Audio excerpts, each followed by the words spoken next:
Hi, I'm Lou, and today I'm going to show you how I installed my tankless water heater. This is going to be a little bit different than my other how-to videos because I'm not showing you exactly how to do it. Obviously I've already done it. I'm just going to show you some of the things that I did to kind of give you a feel for the project. But if you're going to install your own, you need to carefully read through the manual that came with your water heater and follow all the rules and regulations that are appropriate for your water heater. These things, even though they're really small compared to a normal water heater, they actually have 3 times the heating capacity. So that means 3 times the fire and 3 times the boom if something goes wrong, I guess. You really need to read your own manual. Make sure you get the chimney pieces right. Make sure you get the gas line, the water line, the electric, all that correct so that you have a safe installation. First of all, I had to mount the thing on the wall, and before I had this one, I had right about where I am standing, regular 50-gallon water heater, tank water heater. It had a chimney on it that kind of went over sideways and out through that hole in the concrete wall.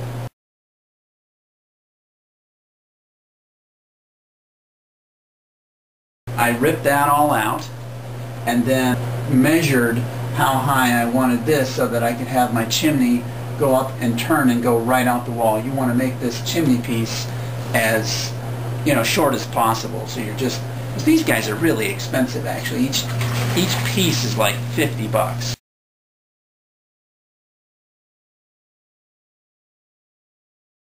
I just took a concrete drill and drilled into the wall 4 screw holes, and there's metal tabs up here. I used anchor bolts and bolted it into the wall.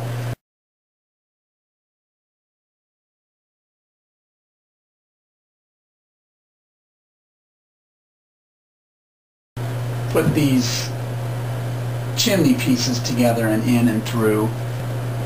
You can get all these at the hardware store, and you just push them together, and then you flip down the metal. There's a metal tab that you stick in. You sort of stick the metal tab in. It kind of goes like this, and then you flip it back and then put a metal ring over it. That's what this metal ring is right here, over the metal tab to hold them all together. And then it should go through the wall, and then it went pointing down. Okay, let's take a look at what I did with the hot and cold lines first.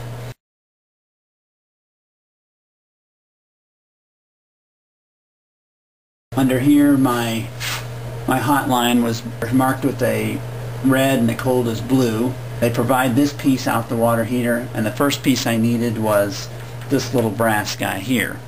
And that's just a brass T with threads all around.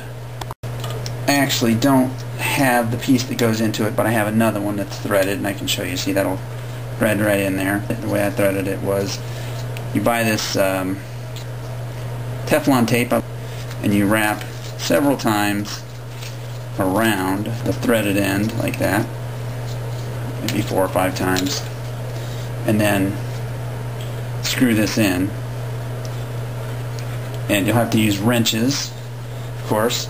You screw that in really tight, screw it down, and the Teflon tape forms a seal between these two, and it won't leak.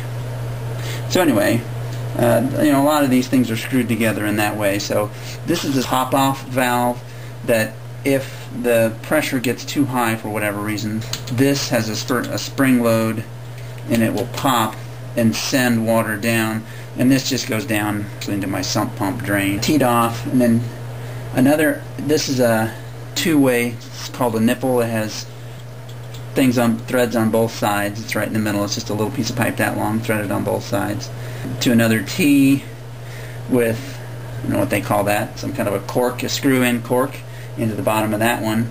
And that is for later. You'll notice on both on the hot and the cold, I have those because once a year you're supposed to shut off the water and then uncork these and put in a pump and pump like an acid wash. You run through there for about 30 minutes to clean out any calcium inside the heater. Maybe when I'll do that, I'll do a video explaining how I do that. Anyway, those are that's that cork, and then another nipple here, and then a shut-off valve, and I have one of those here. Here's my shut-off valve. It's a ball valve.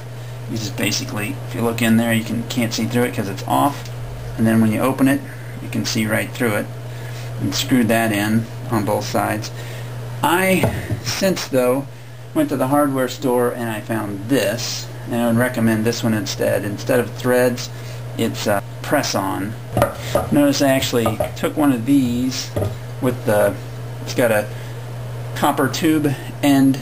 You press a copper tube into that and then thread this end right into the valve. So I have that, and then I put my copper tube in like so.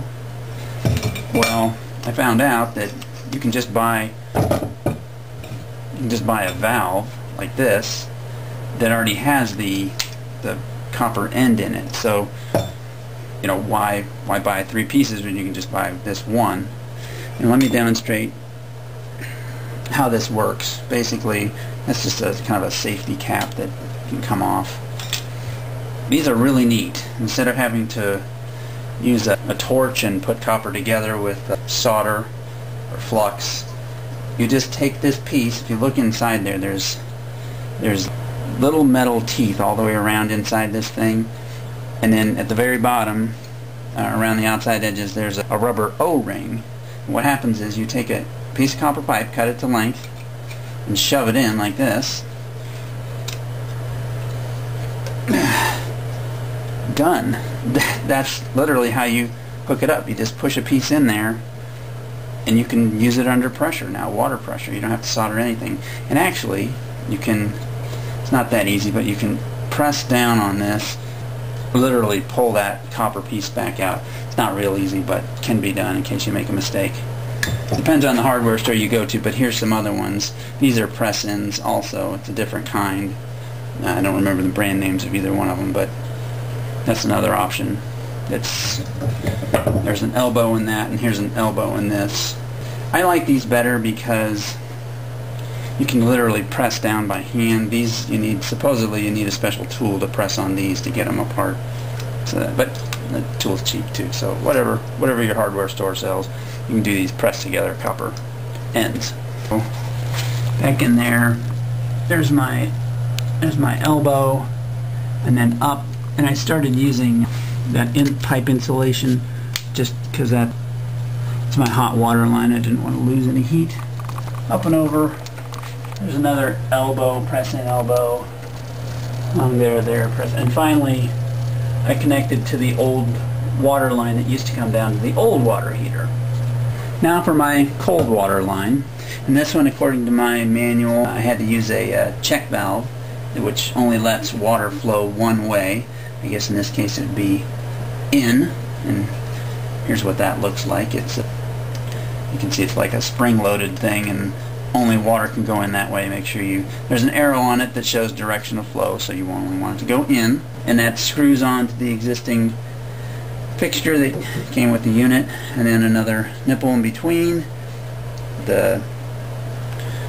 One of these guys, the T for a clean out, to run the acid through it. And then I convert to the press in, screw in on this side, press in on that side. This looks like that.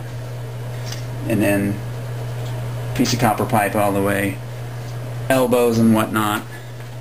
And eventually I make it back to my cold water supply. And now for the gas. So the unit already came with this shut-off valve right here, and then I had to add going that way. Here's a valve, and here's the pipe. All this stuff is available at the hardware store. All the gas pipes are together. You just take this piece of pipe, and just like I wrapped with Teflon tape on the water pipes, you wrap this with Teflon tape for gas, basically, and you just take that and wrap that around several times, 4 or 5 times, on all your gas lines. On gas, you always use the yellow tape. On the water, you use the white tape. Anyway, once you do that, you screw these guys together. You know, there's that. This is just an example pipe. These pipes come in all different lengths. I just grabbed one as an example. Here's an elbow piece. You screw that into there. Again, you got to see my yellow tape. And there's a short nipple. Look that it's only you know, probably that long. This is a union. The way a union, again, screws in from this side and from the other side. Union's right like this, or actually like this, and it's so that you can take the thing apart. If you ever want to disconnect this, you shut off this, you just pull it apart like this, and then put it back together like this. So it's always recommended that when you're doing gas work, you have a union right before the device, and then put up, obviously, shut-off valve before that. If you shut it off, disconnect. To the other valve here, I screwed in, then a nipple, then a T. This is my gas line going up. This, a straight pipe hanging down to catch sediment, and a cap on the end. So if you look at any gas installations, they have a little, I don't know, like a 4-inch pipe with a cap on the end, very close to the unit. Next, we need to hook the hard gas line to a flexible gas line. That's what this is here, and that's what this piece is for. I guess you don't have to. You can use these pieces and just work your way, but flexible is so much easier because you can just, you know, obviously flex it to where you want to go. You know, I realized I neglected earlier to show you how I cut the copper pipe. Here's some flexible pipe, the gas pipe, and here's the copper water pipe, and you use the same methods to cut both of them. So one is this tubing cutter. You unwind this, put it on the end of the thing. You see it has a little cutting wheel right there. Put it on there, tighten it down, and roll around, and it cuts, and then you roll a little bit more, it cuts more until it finally comes off. Same thing with this. Tighten this guy down. By the way, I took this off. I told you I could pull it out, and I did. I managed to pull that out. So it is possible to get them out. This there, I want to cut that one. Round you go, cut, round you go, cut. I'm tightening it as I go.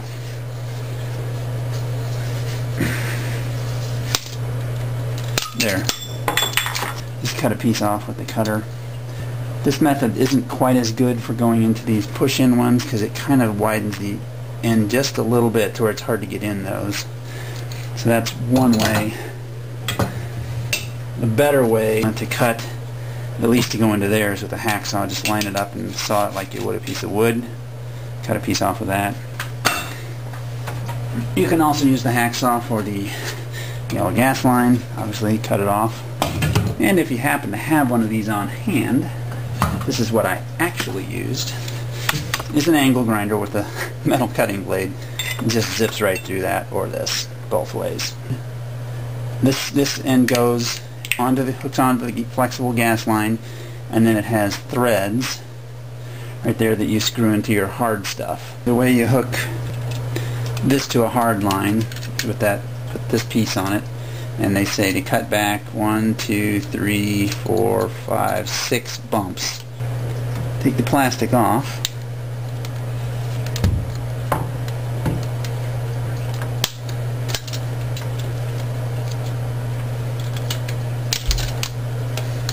Put this brass tightener ring on first, then the split ring down to the fourth valley, then the solid ring goes on next, then the rubber ring, O-ring, goes on next,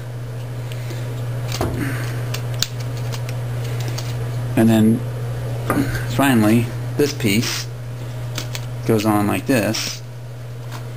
And basically screw this into this.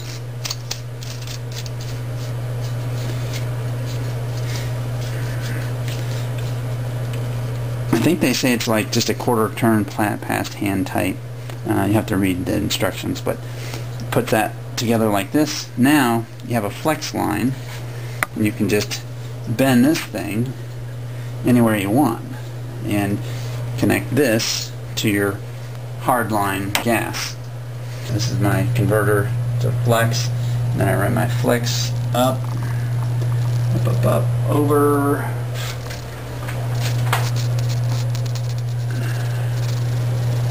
And eventually, this is my gas line coming in. Electrical was pretty easy. Just there was a power cord coming out of here. Just ran it up, over, snaked it back down, and plugged it in. To hook up the terminal, you actually had to take the lid off. Make this. There's 4 screws and it came off. There's a pigtail on the end, you just screw. It says remote control terminal, just screw those in, easy. While we're in here, you know, the hot and cold water pipes over here, and gas line going in here. The whole circuitry is right here, this little plastic box. There's a fan right back in there that blows through to give this thing air, and this whole thing in here is a big combustion chamber. It's really neat to look at it from the top when you take the chimney off. It looks like a big radiator core. Must have raging flames inside. And that's it. That's how I installed mine. And again, I want to emphasize that you read your manual and follow it exactly. These things I've given you are just kind of some things that I did, you know, ideas of what you can do, but do read your own manual and make sure you follow your own guidelines. Thanks for watching, and good luck installing your heater.